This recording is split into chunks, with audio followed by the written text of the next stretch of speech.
మనము ఈస్టర్ పండుగ గురించి తెలుసుకుందాం. దీనినే పునరుద్ధాన పండుగ అని కూడా అంటాడు. ఈస్టర్ పండుగ ముఖ్య ఉద్దేశాలు తెలుసుకుందామా?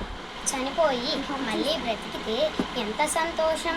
అలాగే యేసు చనిపోయి మళ్ళీ లేవటం చాలా గొప్ప సంతోషం. యేసు మనందరి పాపాలకై సిలువపై మరణించాడు. ఆయన తిరిగి లేవడం ద్వారా పాపం మరియు మరణంపై విజయం సాధించాడు.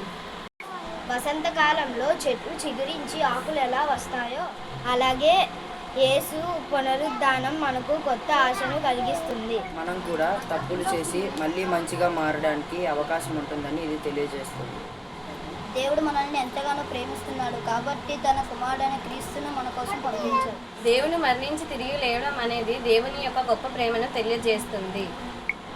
ఇదేనండి ఈస్టర్ యొక్క ముఖ్య ఉద్దేశం.